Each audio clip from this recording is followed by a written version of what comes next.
dengar sikit sama dia rekod saja. Dia tak apa, untuk rekod kita saja. Boleh. Tengok apa dalam dia. Kalau kuning tahu dalam masuklah tengok.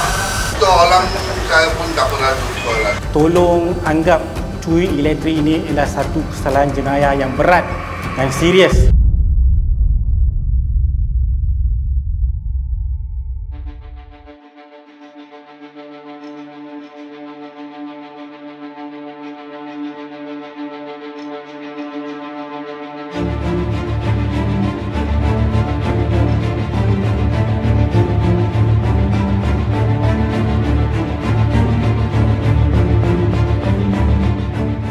Apa yang anda lihat tadi adalah data dikongsikan Suruhanjaya Tenaga yang merupakan agensi di bawah Kementerian Peralihan Tenaga dan Transformasi Air Petra berhubung kerugian besar yang ditanggung negara ekoran tindakan licik sindiket mining Bitcoin yang mencuri bekalan elektrik bermula tahun 2018 hingga 2025. Setiap tahun ada sahaja cara mereka menggunakan bekalan elektrik secara curang.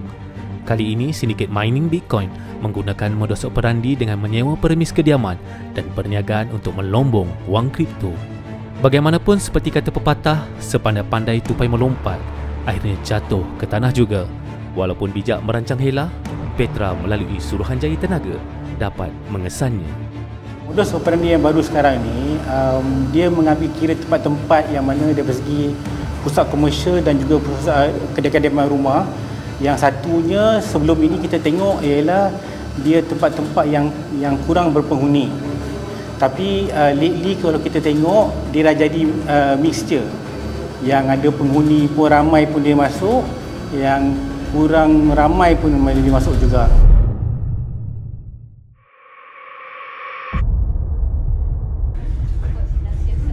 Untuk operasi kita pagi ini, ST dengan kerjasama TMB akan menjalankan operasi penggunaan elektrik secara curang ke atas premis yang dicaki menjalankan aktiviti pelongan Bitcoin. Untuk bilangan premis yang terlibat pada hari ini adalah dua, yang mana satu premis adalah premis komersial dan satu lagi adalah premis kediaman.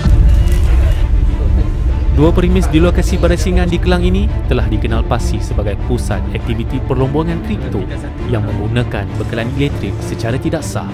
Hasil risikan pegawai penyiasat sejak 2 minggu mendapati wujudnya penggunaan elektrik secara curang apabila pengimbas termal mengesan tanda-tanda penggunaan elektrik luar biasa pada dua premis berkenaan.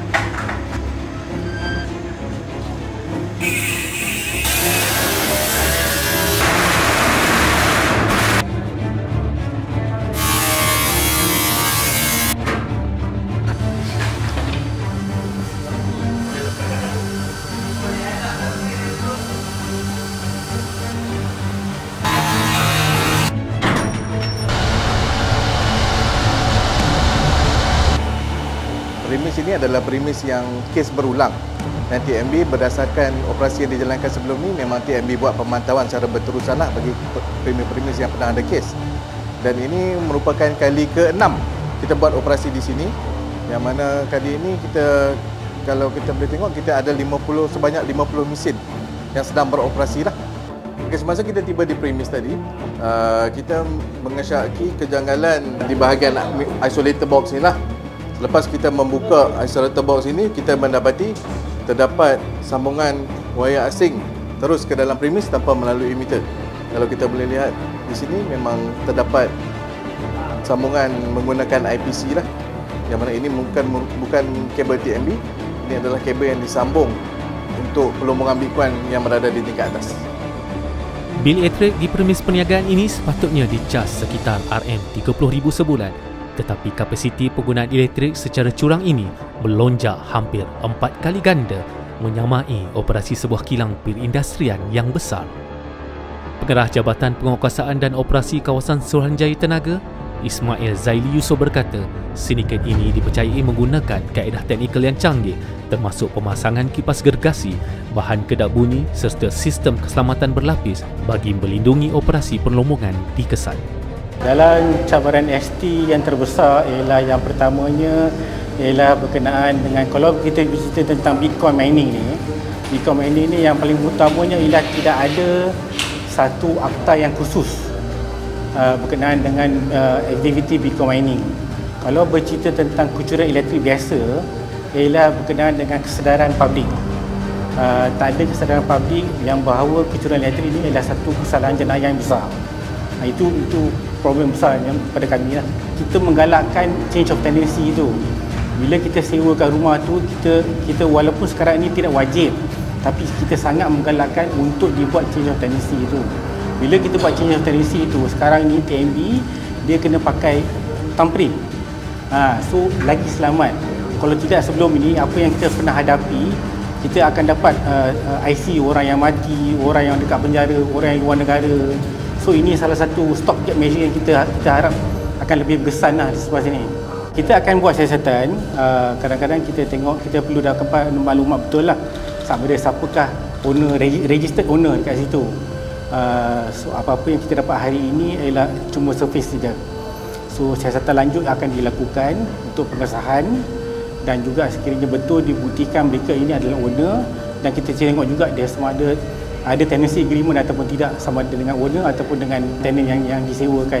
So kita tengok pihak mana-mana yang sepatutnya dikenakan tindakan tersebut dan kita akan buat susulan yang sepatutnya.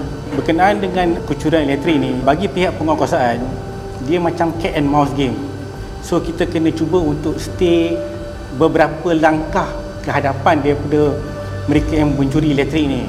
So daripada segi data, daripada 2021 sehingga sekarang, kita telah berjaya mematahkan kerugian sebanyak 28.6 juta daripada operasi-operasi ST bersama TMB untuk kucuran elektrik ini.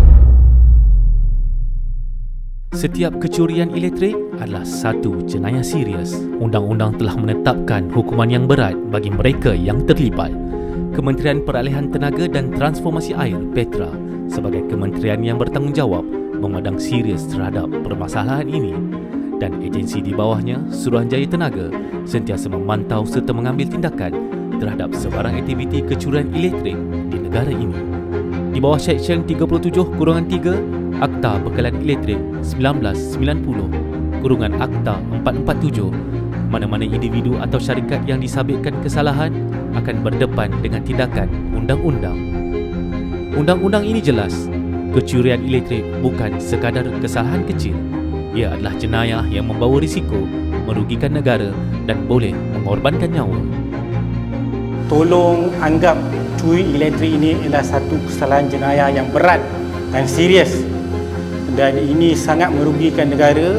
Dia boleh mengganggu kita punya keselamatan penduduk setempat, mengganggu kestabilan bekalan elektrik di kawasan setempat, dan saya merayu supaya penduduk setempat lebih cakna dengan apa yang terjadi di sekeliling tuan-tuan dan puan-puan. Dan sekiranya ada rasa gusar ataupun rasa ragu-ragu tentang apa yang terjadi di kejerinan tuan-tuan dan puan-puan, sila laporkan kepada Suruhanjaya Tenaga melalui sistem aduan yang ada di dalam website dan boleh dilihat daripada pejabat-pejabat kawasan Suruhanjaya Tenaga juga.